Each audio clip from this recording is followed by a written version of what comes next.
नमस्कार साथियों, अभी एक वीडियो निकल कर आ रहा है रवीश कुमार ऑफिशियल का, जिनका टाइटल है कितनी बार डांट पड़ेगी ईडी को सुप्रीम कोर्ट में। इसी को लेकर अभी अपन रिएक्ट करेंगे और वीडियो पूरा देखेंगे। उससे पहले आप लोगों ने हमारा यूट्यूब चैनल सब्सक्राइब नहीं किया तो यूट्यूब चैनल सब्सक्राइब कर लें और वीडियो को शेयर ज़रूर करें। अभी जो रवीश कुमार ने वीडियो अपलोड किया है, जिसमें उन्होंने बताया ईडी को लेकर सुप्रीम कोर्ट में किन किन बातों को लेकर बात की है, वो अपन अभी इसी वीडियो के अंदर देखते हैं। आइए रिएक्ट करते हैं, आइए इस वीडियो के अंदर। आपकी ईडी हर सीमा पार कर रही है। आप देश के संघीय ढांचे का पूरी तरह उल्लंघन कर रहे हैं। यह लाइन हमारी नहीं, यह लाइन सुप्रीम कोर्ट की है, भारत के चीफ जस्टिस बी.आर. गवई की है। चीफ जस्टिस कह रहे हैं कि ईडी ने सारी सीमाएं पार कर दी हैं। यह देश के संघीय ढांचे का पूरी तरह उल्लंघन कर रही है।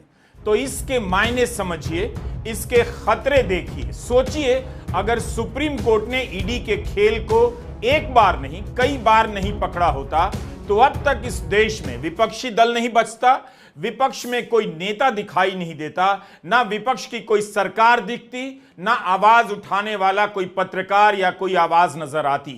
कौन लोग हैं जिन्होंने ईडी का ऐसा इस्तेमाल किया? कितनी बार सुप्रीम कोर्ट ने ईडी की जांच को लेकर गंभीर सवाल उठाए हैं, तब भी ईडी ने सुधार क्यों नहीं किया? इस बेलगाम ईडी से किसका राजनीतिक उद्देश्य पूरा हो रहा है? यह सवाल पूछिए। देश के संघीय ढांचे को नकारने वाली इस संस्था का क्या मकसद हो सकता है, पूछते रहिए। यह केवल एक लाइन नहीं है, बल्कि पिछले 11 साल का भयावह सच है, डरावना सच, जिसके जरिए विपक्ष को डराया गया, विरोधी दल के नेताओं को जेल में डाला गया, सरकारें गिरा दी गईं, पार्टियां तोड़ दी गईं। सब कुछ याद आ गया, सब कुछ एक बार फिर से नजरों के सामने घूम रहा है। कारण सुप्रीम कोर्ट की आज की टिप्पणी और फैसला। इस लाइन को आप फिर से सुनिए। Chief justice B R. गवई और जस्टिस ए.जी. मसीह की बेंच ने कहा, आपकी ईडी हर सीमा पार कर रही है। आप देश के संघीय ढांचे का पूरी तरह उल्लंघन कर रहे हैं। सरकार की तरफ से अतिरिक्त सॉलिसिटर जनरल एस.वी. राजू ने कहा ऐसा नहीं है, लेकिन तब भी कोर्ट ने तमिलनाडु के मामले में ईडी की जांच पर पूरी तरह रोक लगा दी। जांच करने से ही सुप्रीम कोर्ट ने रोक लगा दी। इस देश में ईडी के जरिए कितना खतरनाक खेल खेला जा रहा है। जगह जगह देश का लोकतांत्रिक ढांचा कमजोर किया जा रहा है और उसी के साथ संघीय ढांचे पर भी ईडी के छापों से हमला हो रहा है। अभी तक तो कोर्ट ने महीनों जेल में रहने के बाद ईडी के मामले में फटकार लगाई है, कमजोर सबूतों के कारण ईडी को फटकार लगाई है। लेकिन शायद यह पहली बार है जब कोर्ट ने जांच के स्तर पर ही रोक लगा दी। याद रखिएगा, सुप्रीम कोर्ट की यह लाइन, आपकी ईडी हर सीमा पार कर रही है। आप देश के संघीय ढांचे का पूरी तरह उल्लंघन कर रहे हैं। संघीय ढांचे का पूरी तरह उल्लंघन करना आप समझते होंगे, हर सीमाओं को पार करना आप जानते होंगे। यह कैसा विभाग है, इसके अफसर कैसे हैं, किस कानून ने इस विभाग को राजनीतिक हथियार में बदल दिया है? पूछिए, सोचिए। आपने अगर ईडी पर हमारे वीडियो देखे होंगे तो पता चल जाएगा। हमने पूरी गिनती तो नहीं की, लेकिन ईडी, सीबीआई और इनकम टैक्स की करतूतों पर, छापों पर, सुप्रीम कोर्ट के सवालों पर 28 वीडियो तो केवल रवीश कुमार ऑफिशियल चैनल की प्लेलिस्ट में आपको मिल जाएंगे। इस गिनती में अदानी पूर्व एनडीटीवी के चैनल पर किए गए कार्यक्रमों की संख्या शामिल नहीं है। हमने ईडी को अलग ही विषय के रूप में लगातार कवर किया है। आपको याद होगा, इसके निदेशक संजय कुमार मिश्रा को बार बार सेवा विस्तार दिया जा रहा था। एक ही अफसर इसके प्रमुख की कुर्सी पर बैठा हुआ था। संजय कुमार मिश्रा को 5 साल से एक ही पद पर बनाकर रखा गया। तब इसी कोर्ट ने पूछा था, क्या देश में दूसरा योग्य व्यक्ति नहीं मिल रहा है? कोर्ट से डांट सुनने के बाद सरकार ने इसके निदेशक को हटाया था। किसी भी एंगल से देखिए, पता चलेगा इस देश में डर का सबसे बड़ा नाम ईडी है। ईडी को नए प्रेत के रूप में बनाया गया, जिसका नाम सुनते ही विपक्ष का नेता अपनी पार्टी के नेता के खिलाफ बड़बड़ाने लगता है और थरथराते हुए बीजेपी की तरफ चला जाता है। आज उस ईडी को सुप्रीम कोर्ट में एक और बार झटका लगा है। पहली बार नहीं लगा है, लेकिन ईडी में कोई बदलाव क्यों नहीं हो रहा?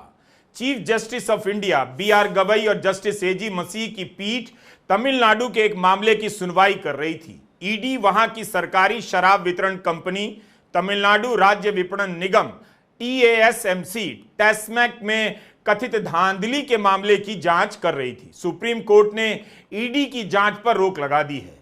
कपिल सिब्बल और मुकुल रोहतगी तमिलनाडु सरकार की यूनिट टैस्मैक की तरफ से पेश हो रहे थे। मुकुल रोहतगी ने कहा, बिना उचित प्रक्रिया के मोबाइल फोन की क्लोनिंग करना गलत है, किसी की डिवाइस जब्त करना गलत है। ऐसा कर ईडी अपना अधिकार क्षेत्र का अतिक्रमण किया है। गोपनीयता नाम की भी कोई चीज होती है। सोचिए, ईडी यह काम कर रही है, आपके फोन की क्लोनिंग कर रही है। छापे मारने के बाद फोन लेकर क्लोनिंग की गई। अफसरों के फोन की क्लोनिंग करना कितना खतरनाक है।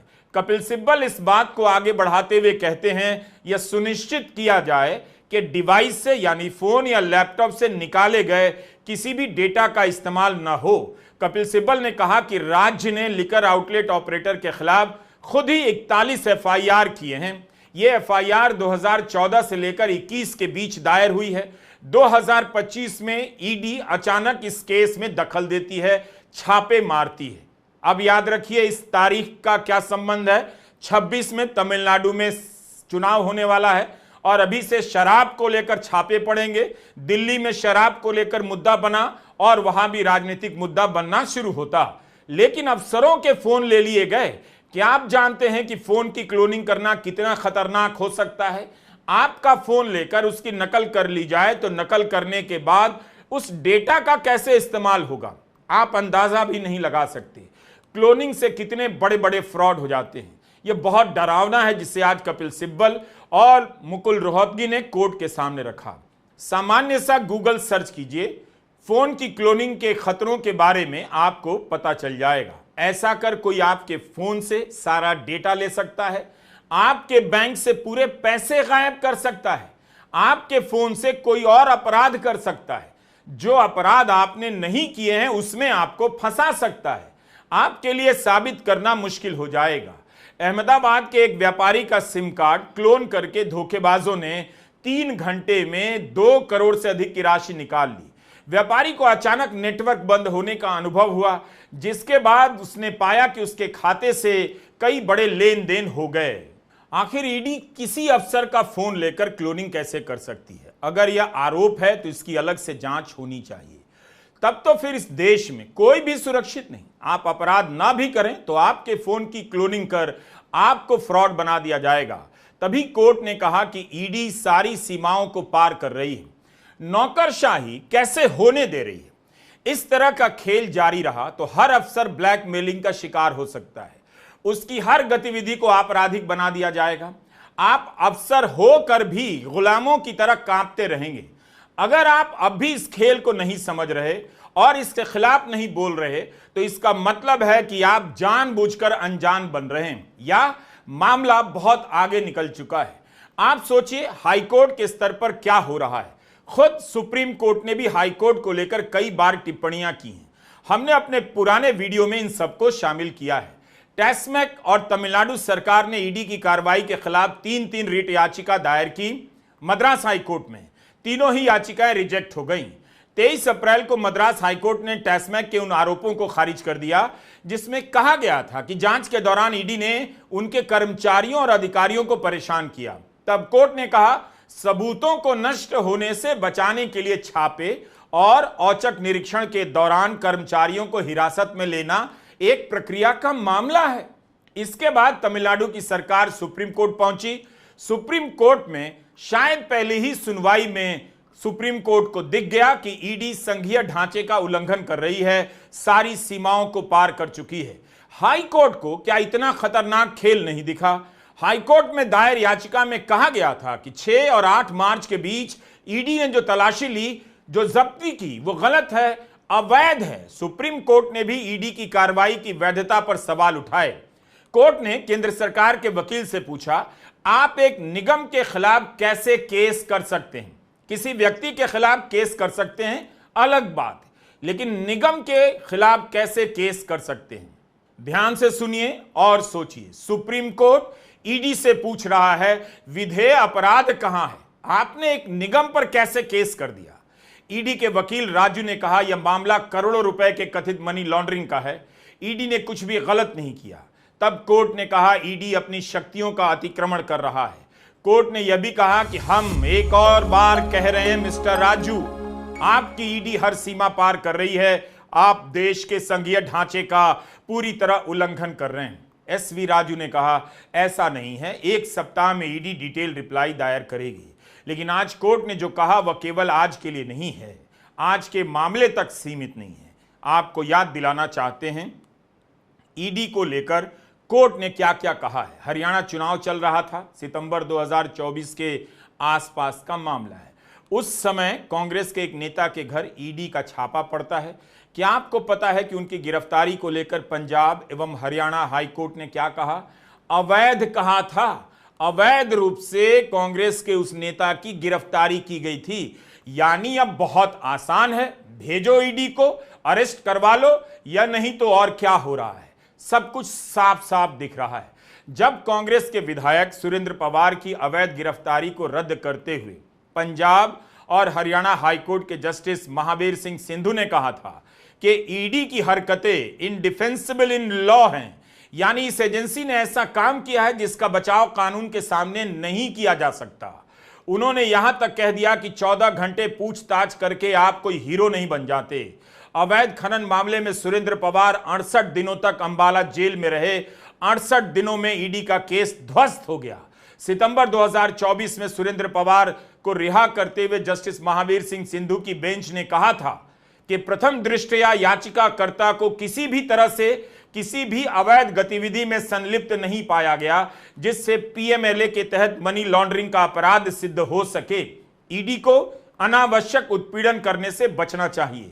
संविधान के अनुच्छेद 21 के और संयुक्त राष्ट्र के मानवाधिकार मानकों के तहत संदिग्धों के साथ उचित व्यवहार करना चाहिए। ईडी को सुधार के लिए कदम उठाना चाहिए। ईडी ने अपनी कार्यप्रणाली में कोई सुधार नहीं किया। 68 दिनों तक सुरेंद्र पवार जेल में रहे। चुनाव का अच्छा खासा समय गुजर गया, चुनाव हार भी गए। खुद सुप्रीम कोर्ट ने कई बार कहा है, तब भी ईडी ने सुधार नहीं किया। ईडी कैसे अवैध तरीके से अरेस्ट कर सकती है और करती जा रही है। जहां जहां चुनाव होते हैं वहीं वहीं क्यों सक्रिय नजर आने लगती है। आपको याद होगा झारखंड में चुनाव के समय हेमंत सोरेन को गिरफ्तार कर लिया गया। 5-6 महीने जेल में रहने के बाद उनके खिलाफ कोई सबूत नहीं मिला। ईडी हाईकोर्ट में बचाव तक नहीं कर पाई, हेमंत सोरेन को जमानत दे दी गई। ईडी हाईकोर्ट के आदेश को चुनौती देने सुप्रीम कोर्ट आई और वहां भी केस हार गई।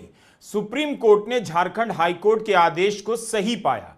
इसी तरह आम आदमी पार्टी के सांसद संजय सिंह, मनीष सिसोदिया, अरविंद केजरीवाल को भी जमानत मिली। इनके केस में भी ईडी ने क्या क्या कहा है जरा निकाल कर देखिए। जब तब ईडी राहुल गांधी को बुला लेती है, तेजस्वी यादव के घर पहुंच जाती है ताकि विपक्ष को याद दिलाया जाता रहे, डर बिठाया जाता रहे कि ईडी कभी भी आ सकती है।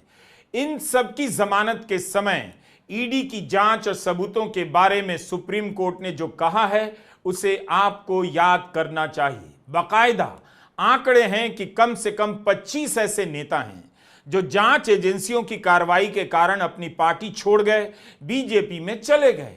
23 को उनके खिलाफ चल रहे मामलों में राहत भी मिली। इंडियन एक्सप्रेस के दीप्तिमन तिवारी की यह रिपोर्ट है। 22 मई के फैसले के बाद डीएमके नेता ने कहा है ईडी बीजेपी का राजनीतिक हथियार है। सरकार ने संसद में बताया है कि मौजूदा और पूर्व नेताओं के खिलाफ ईडी ने 193 मामले दर्ज किए हैं, 193, लेकिन केवल 2 में सजा हुई है। यह ट्रैक रिकॉर्ड है ईडी का। सुप्रीम कोर्ट ने भी सजा की दर को लेकर कहा था आपका परफॉर्मेंस बहुत खराब है। कोर्ट ने बताया था कि ईडी ने 5000 केस फाइल किए, लेकिन केवल 40 में सजा हुई है। इतना खराब ट्रैक रिकॉर्ड है ईडी का। इसके बाद भी ईडी सुधरती नहीं, ना जवाबदेही इसकी तय की जाती है। सितंबर 2024 में ही सुप्रीम कोर्ट ने छत्तीसगढ़ की अफसर सौम्या चौरसिया को 1.25 साल से अधिक जेल में रखने को लेकर ईडी को आड़े हाथों लिया था। सौम्या चौरसिया छत्तीसगढ़ के पूर्व मुख्यमंत्री भूपेश बघेल की पूर्व उप सचिव रही हैं। इन्हें कोयला घोटाले से जुड़े मनी लॉन्ड्रिंग मामले में गिरफ्तार किया गया था। 1.25 साल में ईडी आरोप भी तय नहीं कर पाई। इसके बाद 25 सितंबर 2024 को सुप्रीम कोर्ट ने उन्हें जमानत दे दी। अंतरिम बेल देते हुए justice A Suryakant, justice Dipankar Datta और जस्टिस उज्जवल भुयान की पीठ ने कहा 7 साल ही सजा होती है और आरोपी ने 1.25 साल जेल में बिता दिए। अभी तक आरोप भी तय नहीं हुए। तो यह है ईडी, अफसरों को डराने का नया हथियार, विपक्ष को तोड़ डालने का नया हथियार। सबके सामने यह संस्था कैसे अरेस्ट किए जा रही है, कैसे जेलों में डाल रही है, तब भी इसके खिलाफ कोई कार्रवाई नहीं होती। यही है वो आपातकाल जो हर दिन जारी है, ईडी के जरिए आपातकाल। अदालतें भी इसकी कार्रवाई को समझ नहीं पा रही। आखिर कब तक केवल फटकारें आती रहेंगी, गंभीर टिप्पणियां आती रहेंगी? ईडी की जवाबदेही कब जाकर तय होगी? 5 मई 2025 को सुप्रीम कोर्ट के जस्टिस ओका ने छत्तीसगढ़ के ही कथित आबकारी घोटाले के मामले में सुनवाई करते हुए कहा, हमने बहुत बार, नोट कीजिए, हमने बहुत बार ईडी की शिकायतों में यह देखा है।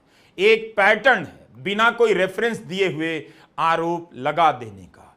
कितनी बार आंकड़े दिए गए कि ईडी के ज्यादातर छापे विपक्ष के नेताओं के खिलाफ है। कितनी बार बताया गया कि ईडी की जांच का अंजाम बहुत खराब है, बहुत कम मामले में सजा हो पाई है। तो एक फॉर्मूला मिल गया है, जो कोई बोल रहा है उसकी जुबान बंद करो, विपक्षी दलों को तोड़ दो, ईडी का भूत इतना बड़ा कर दो कि केवल इसकी कल्पना से लोग कांपने लग जाएं। इस विभाग के अधिकारी भी क्या सोचते होंगे, अपने आप को आईने में कैसे देखते होंगे? ऐसा नहीं कि उन्हें इस देश से प्यार नहीं, बहुत प्यार होगा। और इस काम के लिए, इस तरह के काम के लिए तो वे अफसर नहीं बने थे, लेकिन एक बार नहीं बार बार वह करते जा रहे हैं। क्या उन्हें चैन की नींद आती होगी? कोर्ट की फटकार पर फटकार के बाद अब यही लगता है कि ईडी के अधिकारियों का ही ईमान जाग जाए, उनमें हिम्मत आ जाए और वे एक दिन इतना गलत करने से इनकार कर दें जिससे भारत का खूबसूरत लोकतंत्र खंडहर में बदलता जा रहा है, उस काम को ना करने की बात कह दें। इस इंतजार के अलावा और क्या रास्ता बचा है?